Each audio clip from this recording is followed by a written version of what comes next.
부르신 나에게 뜻하신 계획과 하나님의 뜻하신 마음이 있을 것입니다.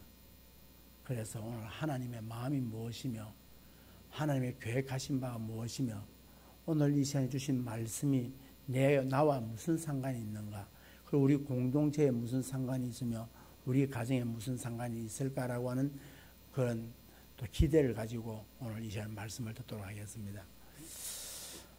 어느 한 가정이 있었습니다. 가정이 있었는데 부부가 밤에 잠을 자고 있었어요.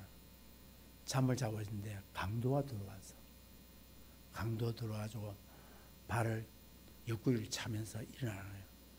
부부가 일어나게 됐어요. 보니까 손에는 시푸른 칼을 들고 있어요. 그러면서 손을 들으라는 거예요. 그러니까 손을 드는데 남편이 오른팔만 들고 왼팔은 안 드는 거예요. 그러니까 강도가 이따가 두 팔 다 들어. 다른 짓 하면은 내가 용서 안 할 거라고 하는 거예요. 그래서 이야기하니까 이 남편이 미안하지만 내가 지금 왼쪽에 신경통이어가지고 못 듭니다. 그게. 그러니까 강도가 신경통이야. 그러면서 강도의 얼굴이 바뀌는 거예요. 그 신경통이 참 아프죠. 그러면서 그때부터 이야기된 게 신경통이라고, 나도 신경통을 알았는데 신경통이 참 아프고 어깨 팔이 안 올라가고 그렇다면서 이제 남편하고 앉아가지고 신경통에 관한 이야기를 하기 시작하는 거예요. 그러니까 신경통에 관한 이야기를 하다 보니까 분위기가 살벌한 분위기가 온화한 분위기가 바뀌었어요. 부인은 주방에 가가지고 커피가 끓어오고 그래서 커피를 나누면서 신경통은 어떤 운동을 해야 좋고 이러면서 앉아가지고 이야기를 실컷 해요. 그러면서 강도가 잠시 뒤에 손을 내밀면서 뭐라 하냐, 빨리 잘 치료해서 건강을 회복하길 바랍니다 하고 강도가 가버린 거예요.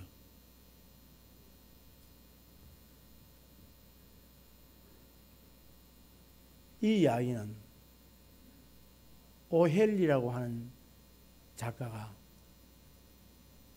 강도와 신경통이라고 하는 단편집에 나오는 한 이야기입니다. 우리가 살아가는 데 있어서 필요한 공감대가 필요합니다. 우리 공동체에, 열린교회 공동체 공감대가 필요하고 함께 공감할 수 있는 그런 것들이 필요합니다. 그런데 이 공감대가 형성되기 위하여서는 어떻게 되느냐, 다른 사람을 이해해야 됩니다. 이해하지 않고는 공감대가 형성이 안 됩니다. 그러니까 강도가 이 팔이 아픈 게 얼마나 아프다는 걸 너무 잘 알기 때문에 공감대가, 자기가 아파 보니까 공감대가 형성된 거예요. 여러분, 사람들이 가장 범하기 쉬운 게 뭔가니까 이해하지 아니하고 다른 사람에 대하여서 비난하고 비판하는 거예요. 이 비난과 비판에 대해서 놀랍게도 도덕적으로 잘못했다라고 하는 사람들이 없다는 거예요. 다른 사람에 대해서 비난하고 비판하는 것에 대해서. 그래서 사람들은 남들에게 칭찬하기를 좋아해요. 사람의 습성이 남들을 칭찬하기를 좋아하지 않습니다. 그리고 자기 이야기보다는 다른 사람의 이야기를 하기를 좋아합니다. 이 세상 사람들의 이야기입니다. 그러면 우리 그리스도인들은 어떻느냐? 그리스도인이 괜찮으냐? 역시 그리스도는 마찬가지라는 겁니다.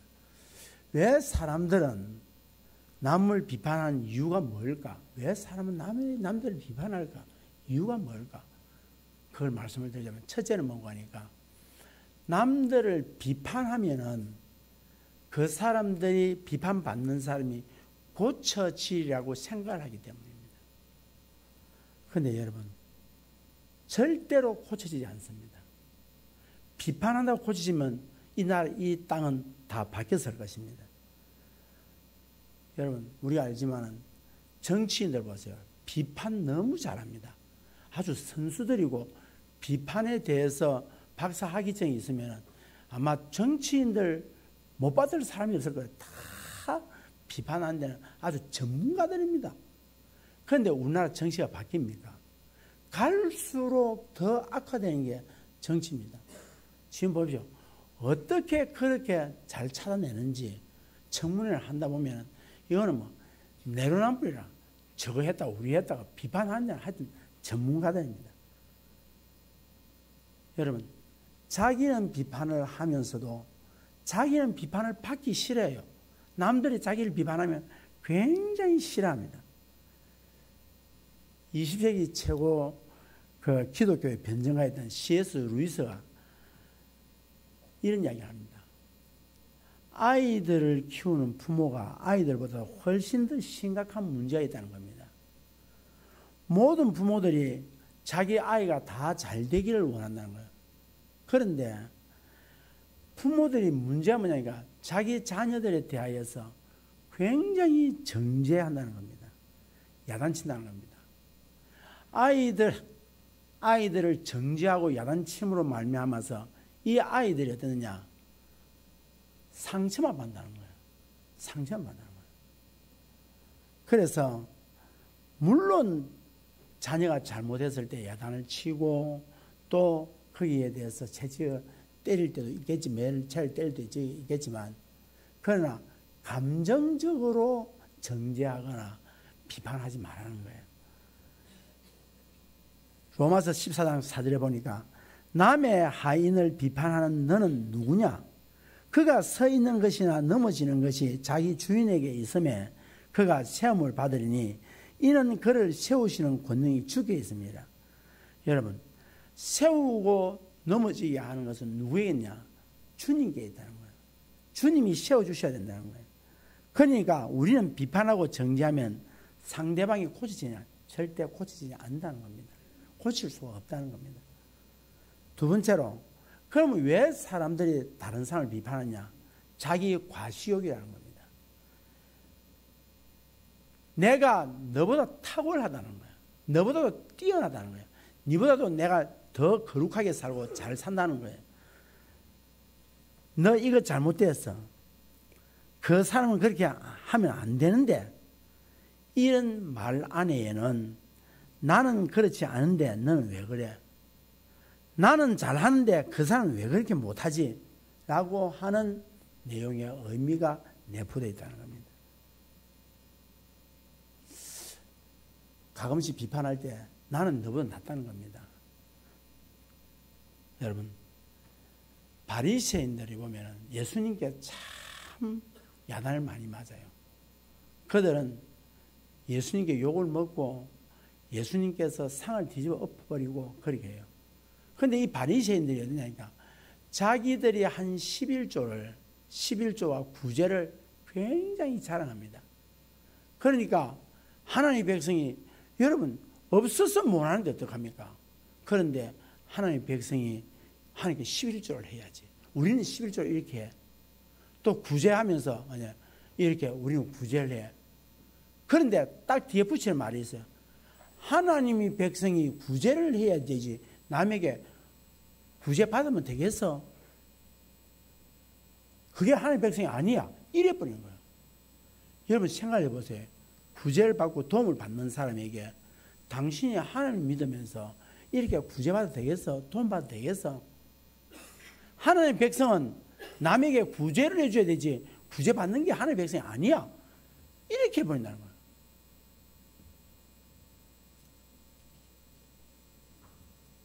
우리 모두는 나 자신을 과시하기 위해서 남을 비판하는 일이 없어야 할 것입니다.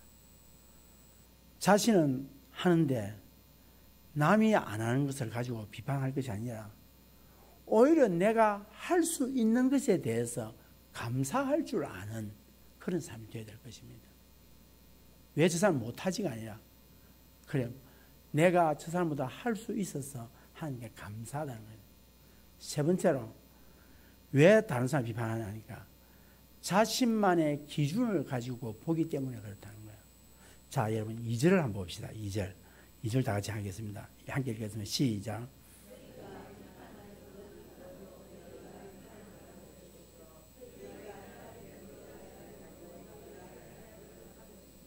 여기 헤아림이라는 단어가 나옵니다. 이 헤아림이라는 단어는 뭔가니까 그 원어적인 뜻이 뭔가니까 눈금이 새겨진 자. 눈금이 새겨진 자. 예, 눈금이 새겨진 자가 있잖아요. 그러니까 무슨 말이냐 하니까 자신이 만든 눈금 거기에 자를 갖다 댄다는 거예요. 자신이 만든 눈금에다가. 그러니까 자기 기준의 눈금, 다시 말해서 공동체 전체가 세워진 기준이 아니라 자기가 세우는 기준에다가 다른 사람을 갖다 놓는다는 거예요. 다시 말해서 내 눈금자로 재어보니까 당신은 이런 부분이 잘못됐어. 내 눈금자로 재어보니까 당신은 이런 부분이 이상해. 내 눈금자로 보니까 당신은 엄청나게 큰 죄를 지었어. 뭡니까? 자기 눈금에 맞춰왔다는 거예요. 자, 여러분 봅시다. 5살짜리 어린아이가 엄마 생일이 됐어요. 엄마 생일이 됐어. 그런데 이 5살 아이가 가게 가가지고 가방 파는 가게에 갔어요. 자, 1,000만 원짜리 루이비통 가방이 있어. 그거 하고 그 다음에 뽀로로 가방 5만 원짜리가 있어.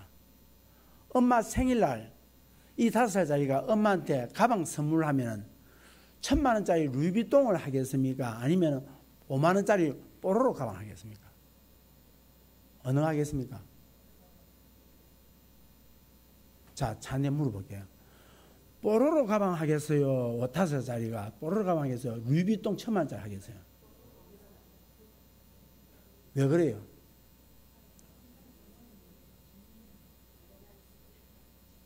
자기 수준에 맞춰서 자기 생각에 뽀로로 가방이 좋거든. 그래서 엄마에게 뽀로로 가방을 갖다 주는 거예요. 이걸 뭐냐? 자기 중심성이다 그래요.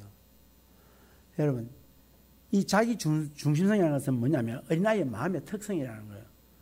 스위스 아동심리학자인 장 피아제가 1948년에 처음으로 발표했는데 7세까지 타인의 관점에서 이해할 수 있는 능력을 가지지 못한다는 거예요. 아이가. 타인을 이해하려고 하지 않는다는 거예요. 그런데 8, 9세 되면은 그때부터는 뭐냐? 다른 사람을 이해하는 관점이 생긴다는 거예요. 여러분, 어른이 되어도 보면은 어른임에도 불구하고 자기 중심적으로 생각을 해서 판단하는 경우들이 너무 많아요. 배려하지 않고 자기 입장에 서서만 생각해 버린다는 거예요. 다시 말해서 이 자기 중심성은 앞에서 말씀드렸던 것처럼 사람마다 뭔가니까 자기의 눈금으로 대해서 판단한다는 거예요. 이게 어디다 나오냐? 요한복음 8장에 나옵니다. 요한복음 8장에 보면은 예수님께서 이른 아침에 예수님이 사람들을 가르쳐요. 감람산에서. 그런데 그때의 바리새인과 서기관들이 간음 중에 현장에서 잡은 여인을 데려와요. 여인을 데려와서 뭐라 하냐? 예수님, 이 여인을 율법에는 간음하다 잡힌 여인은 어떻게 해야 되냐? 돌로 쳐서 죽이려고 합니다. 당신은 어떻게 해야 되겠습니까? 하고 묻습니다. 손에 보니까 전에 돌을 들고 있는 거예요. 그래서 예수님께서 앉아서 글을 써요. 글을 쓰는데 계속해서 사람들이 어찌할까요? 말씀해 주세요. 어찌할까요? 말씀해 주세요. 계속 묻는 거예요. 그래서 일어나서 예수님께서 죄 없는 자가 먼저 돌로 쳐라 하는 거예요. 그때에 그 사람들이 돌을 버리고 갔다라고 이야기합니다. 자, 여러분 봅시다. 여기에 엄청난 문제가 있습니다. 그러면 가난한 현장에서 잡았다면 남자는 어디 갔습니까? 여러분, 남자는 어디 갔어요? 분명히 현장에서, 그 현장에서 남자와 여자가 있었던 현장이었는데, 그럼 남자는 어디 갔어요? 그 저는 유추를 해봤어요. 이 남자가 바리새인이든 서기관이든 분명히 자기와 친한 사람들이 있었을 거예요. 그러니까 남자는 데려가 잡을 생각을 안 한 거예요.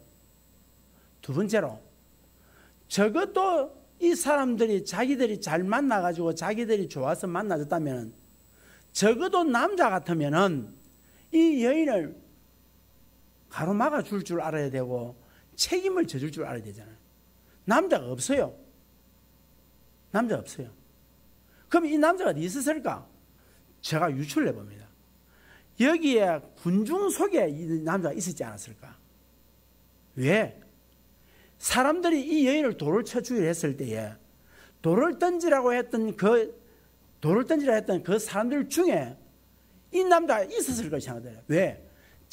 만약에 이 여인의 입에서 만약에 자기의 치부가 드러나게 되면 자기가 굉장하게 상처를 입게 되니까 창피해서 살 수 없으니까 그냥 이 여인을 죽여버리고 그 여인에게 뭐 하기 위해서 죄를 다 뒤집어 씌워버리는 거예요. 지금 우리가 볼 때는 간단한 문제처럼 가늠하다가 현장에서 잡은 여인을 하지만 사실은 그 안에 내용을 볼 때에 뭔가니까 엄청난 문제가 들어있는 거예요. 그 남자가 어디 갔느냐?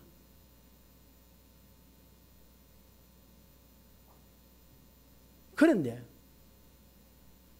예수님께서 뭘 말하냐? 죄 없는 자 돌을 치는 거예요. 어쩌면은 그 안에 니는 괜찮으냐? 누굴 향해서? 그 남자를 향해서. 니는 괜찮냐? 바로 문제는 이게 있지 않냐 이게. 돌을 던져서 죽이라고 했던 사람들 중에 요즘 오늘날 세상에 그렇잖아요. 자기의 죄를 가리기 위해서 다른 사람의 인격과 생명과 다른 사람의 환경과 가정을 조금도 이해하지 않습니다.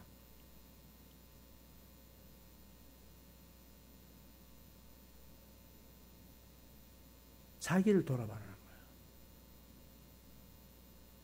지금 돌을 던지라고 하면 너는 괜찮느냐는 거예요.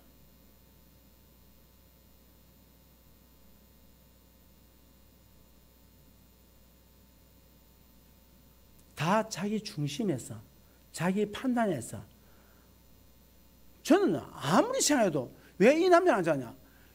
분명히 레위기 20장 10절에 그 현장에서 붙들리면 남자와 여자를 다 돌로 죽이라 던져 죽이라 했어요. 오늘 우리가 살아가면서 우리도 내가 친하고 내하고 잘 지내고 나를 이해하고 내게 잘해주는 사람은 다 용서해주고 넘어가주고 좀 나와의 관계성이 나쁘면 어떻습니까? 철저하게 짓밟아버리는 거예요. 이건 아니다는 거예요. 자, 제가 목사입니다.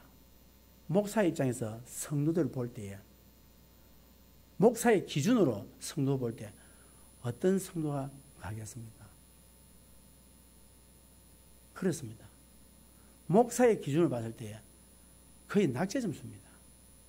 자, 그러면 성도의 입장에서 목사를 볼 때 어떻겠습니까? 선배 목사님이 이런 이야기 했어요. 어떻게 해야 될지 모를 때가 있다는 거예요. 어떤 성도는 자기를 깔끔하게 머리카락 하나라도 잘 흐트러지지 않는 사람이 옷을 깔끔하게 입는 사람은 목사님이 어떤 목사님입니까? 항상 깔끔하게 있어야 되는 거예요. 옷이 조금 허름하면 어떻습니까? 목사님이 옷을 허름하게 입는다고. 그러면 깔끔하게 해야 돼요. 그런데 끝을 여사롭게 생각하는 사람은 목사님이 옷을 깔끔하게 입으면 어떻게 되냐? 참 뺀질이듯합니다. 뺀질이듯하는 거예요. 목사가 뚱뚱하면은 목사가 기도해야 되지 음식을 많이 탐하니까 저래 뚱뚱하다는 거예요. 또 빼빼하면 뭐 한다고 저래 빼빼하냐는 거예요. 목사가 공부를 열심히 하면 공부만 열심히 한다는 거예요. 또 안 하면 안 한다고 뭐라는 거예요. 설교가 길면 길다고 뭐라는 거예요. 설교가 짧으면 짧다고 하는 거예요. 어느 장면에 춤을 춰야 되는 거예요. 그게 뭡니까? 각자의 시각에서 봐버리면 그렇게 되는 거예요.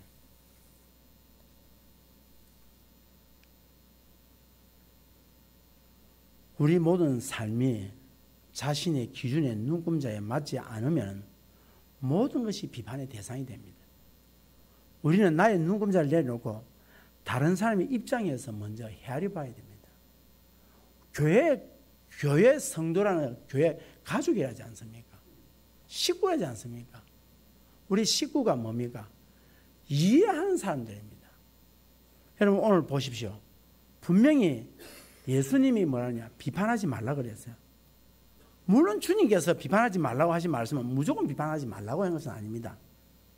때로는 우리는 하나님의 말씀의 잣대를 가지고 정당한 비판을 할 때는 분명히 있어야 합니다. 여러분, 그런데 오늘 6절의 말씀이 1절에서 5절 하는 말씀과 이건 별개인 것처럼 보이지만 별개가 아닙니다. 다시 6절 읽어보겠습니다. 시작.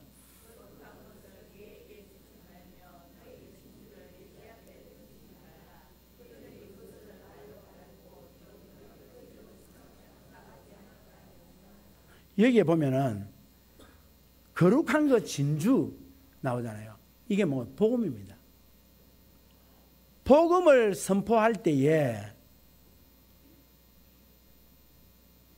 그것에 대해서 왜곡하거나 또 그것을 가지고 비난하는 완악한 자에게는 그들은 골려내서 그들에게 말씀을 전하지 말라는 거예요.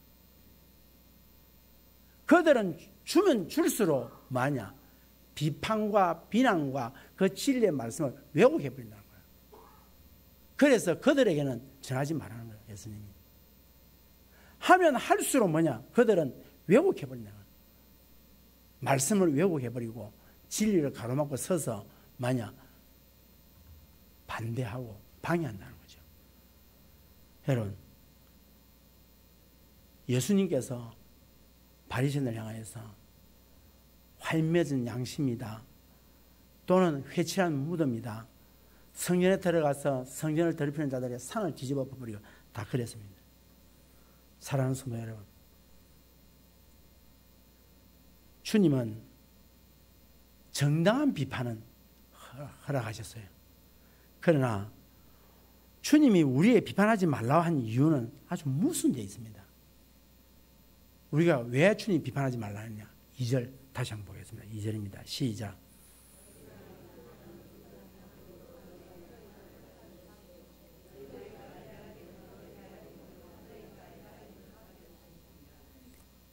그 비판이 내게 돌아온다는 거예요. 비판이. 판단했던 것이 다 돌아온다는 거예요. 내게. 제가 지난 새벽기도 때 들었던 이솝우화의 이야기를 하나 하겠습니다. 파리와 불랍이라고 하는 이솝우화가 있는데 어느 날 파리가 꿀단지 옆에 갔어요. 꿀단지 옆에 가서 꿀단지에 꿀을 갖다 조금씩 먹다가 그만 막 꿀단지에 들어가서 먹자. 들어갔는데 꿀의 날개가 이렇게 적게 돼버렸어요. 아무리 발부둥 쳐도 나올 수 없는 거예요. 그때에 불나비가 와서 그 파리를 보고 이런 이야기를 합니다. 야, 이 녀석아, 음식을 그렇게 탐욕스럽게 먹으면 안 되는 거야. 네가 너무 돼지처럼 먹기를 좋아하니까 그렇게 빠져서 결국 죽게 되지 않나. 이렇게 이야기하는 거예요. 그러다 저녁이 되었어요. 저녁이 되어서 촛불을 켜놨어요. 촛불을 켜니까 이 풀나비가 그 촛불을 향하여서 너무 촛불이 자기의 보기에 아름다우니까 촛불 주위를 배회하다가 촛불이 아름다워서 촛불 속에 들어가면 타 죽어버렸어요. 그러니까 이때 파리가 아예 죽지 않았던 파리가 이런 이야기합니다. 나보고 바보라 하더니 자기는 더 바보로구만. 한 번에 타 죽어버렸네. 제가 아주 좋은 포스터 하나 있어서 여러분 소개하려고 합니다. 강고 천재 이재석이라고 하는 분이 세계평화단체에서 수상한 분입니다. 이 포스터를 여러분 한번 보십시오. 자, 이게 뭡니까? 뭐 같아요?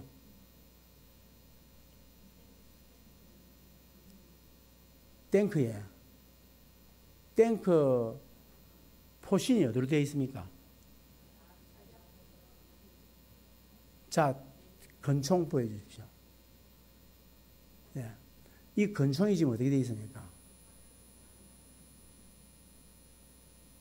이 총을 쏘면 어떻게 되겠습니까?